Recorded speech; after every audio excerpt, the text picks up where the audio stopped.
तो आज हम सॉल्व करेंगे कि √5 एक अपरिमेय संख्या है। यह हमारे एग्ज़ाम के लिए बहुत ही इम्पोर्टेंट क्वेश्चन है। तो ये हमें करना है एग्ज़ाम में, और बहुत से इसे एग्ज़ाम में छोड़कर आ जाते हैं। तो आज हम इस क्वेश्चन को सॉल्व करेंगे कि √5 एक अपरिमेय संख्या है। तो सॉल्व करेंगे हम। हमें मिला है कि ये √5 क्या है, एक अपरिमेय संख्या है। तो हम इसका विपरीत लेंगे। इसका उल्टा क्या होता है? परिमेय। तो बस बहुत सिंपल क्वेश्चन है ये। तो हम मान लिया कि √5 एक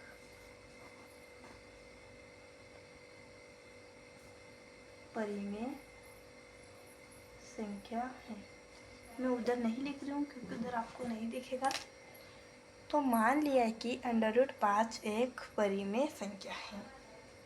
तो हमें दे रखा था कि √5 एक अपरिमेय संख्या है। तो हमने इसका विपरीत, हमने इसका उल्टा मान लिया है कि √5 एक परिमेय संख्या है। तो √5 बराबर a/b। √5 को हम a/b के रूप में मान लेंगे। √5 को हम p/q के रूप में भी लिख सकते थे, बट हमने √5 को a/b के रूप में लिख लिया है। और ये a और ये b, ये दोनों क्या है? एक सभाज्य संख्या है। a व b सभाज्य संख्या है। तो आपने देख लिया कि ये a व b सभाज्य संख्या है। और ये जो b है, ये b बराबर नॉट इक्वल टू, इसका मतलब है नॉट इक्वल टू 0। तो ये जो b है ये 0 नहीं हो सकता है। तो ये क्वेश्चन में हमने मान लिया कि √5 a/b के रूप में लिख लिया, और a व b सहभाज्य संख्या है। b बराबर नॉट इक्वल टू 0। तो आपको कोई दिक्कत नहीं होगी यहाँ तक। तो अब हम मानेंगे दोनों ओर वर्ग करने पर।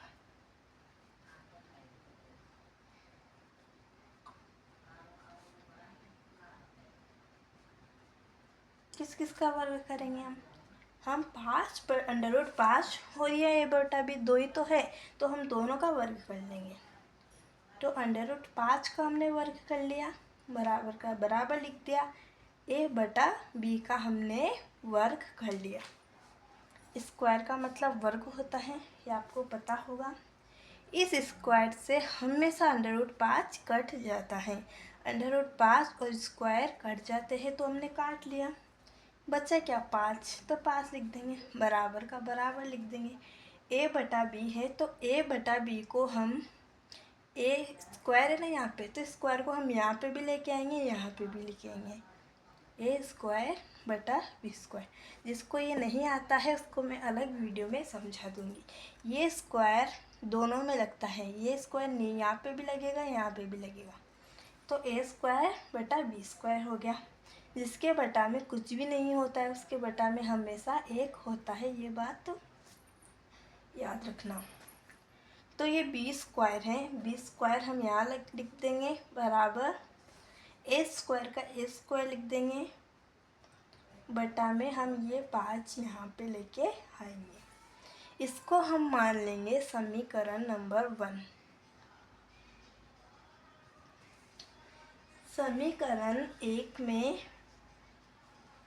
समीकरण ए में ये a² है, ये 5 से विभाजित है। तो हम लिखेंगे समीकरण 1 में a² 5 से विभाजित है। तो इसमें क्या अलग लग रहा है आपको? इसमें ये है कि a² 5 से विभाजित है, तो ये अकेला a भी 5 से विभाजित होगा। तो हमें लिखेंगे कि तो a भी 5 से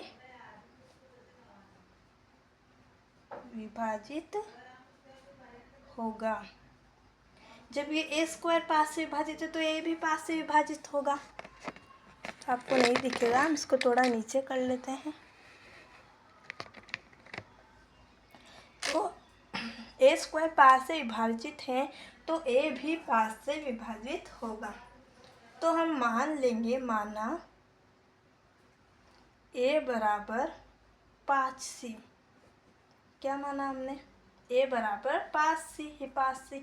यहाँ पे हम c, आपको लग रहा होगा कि यहाँ पे c क्यों लिखा, तो हमने माना है c। इसकी जगह हम b भी मान सकते हैं, q भी मान सकते हैं, a भी मान सकते, a तो यहाँ पे है, b c भी मान सकते हैं। तो हमने c मान लिया है। तो हमने मान लिया कि a बराबर 5c। ये हमने क्यों माना? क्योंकि ए स्क्वायर 5 से विभाजित है तो ए भी 5 से विभाजित होगा। इसलिए हमने समीकरण 1 में तो ये हमने a बराबर 5 से मान लिया। तो समीकरण 1 में हम इसे रख देंगे। किसमें रखेंगे?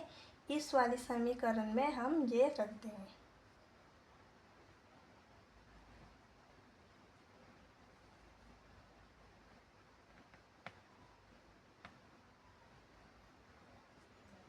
समीकरण 1 में रखने पर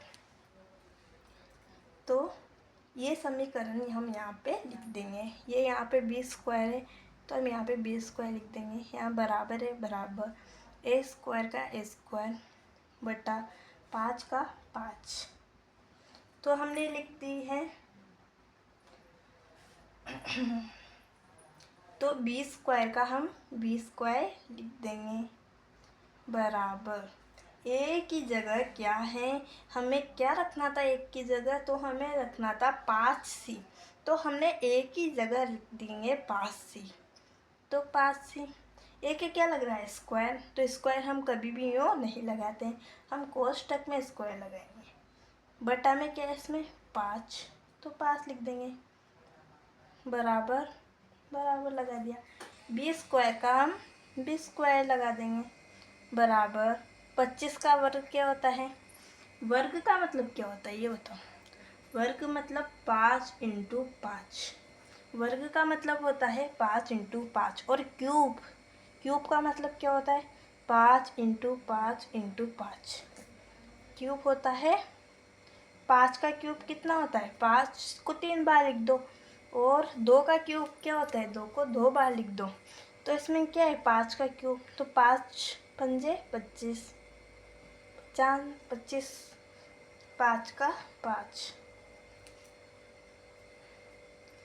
तो हमें 5 का पहाड़ा तो आता होगा। तो 5 को हमने काटा एक बार। एक बार हमेशा याद रखना, यहाँ सी है तो यहाँ सी लगेगा, स्क्वायर है तो स्क्वायर लगेगा। और 5 25। तो क्या आया हमारे पास? बी स्क्वायर बराबर का बराबर 5। ये तो कट गया, सी स्क्वायर बचा तो सी स्क्वायर लगा देंगे। तो हमारे ये बी स्क्वायर आ जाएगा, बी स्क्वायर, और ये बटा में 5 आ जाएगा, इधर 5 आ जाएगा बटा में, और बराबर में हम सी स्क्वायर लिख देंगे। जो भी चीज़ गुना में होती है वह इधर बटा में आ जाती है। तो हमने बी स्क्वायर के बटा में 5 लिख दिया है और बराबर में हमने सी स्क्वायर लिख दिया है। तो अब क्या होगा, ये हमने मान लिया समीकरण 2। यहाँ बी स्क्वायर हमने पहले क्या माना था? एक बात ध्यान रखना, हमने पहले माना था कि ए स्क्वायर 5 से विभाजित है तो ए भी 5 से विभाजित होगा। वही हम यहाँ पे मान लेंगे। तो हम मान लेंगे कि यहाँ बी स्क्वायर 5 से विभाजित है।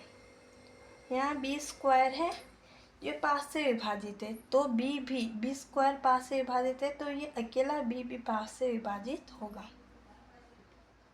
तो बी भी 5 से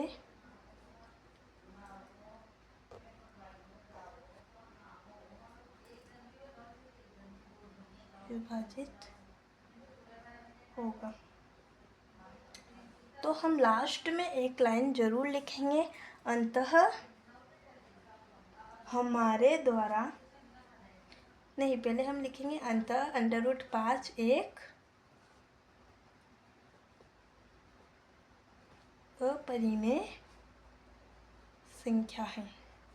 √5 एक अपरिमेय संख्या है और हमने पहले क्या माना था, √5 को हमने परिमेय माना था। तो हम लिख देंगे अंतः हमारे द्वारा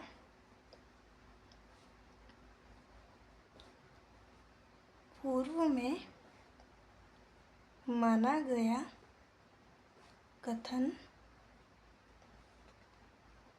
असत्य होगा। तो गाइस हमने पूरा क्वेश्चंस कर लिया है। आई होप आपको ये क्वेश्चन समझ में आ गया होगा। तो मैं आपको इसका पूरा दिखा देती हूँ, देख सकते हो आप। हमने इसका स्क्रीनशॉट ले सकते हो। तो आपको ये क्वेश्चन अच्छा लगा हो तो लाइक करो, कमेंट करो और हमारे चैनल को सब्सक्राइब करो। तब तक के लिए मिलते हैं नेक्स्ट क्वेश्चन में।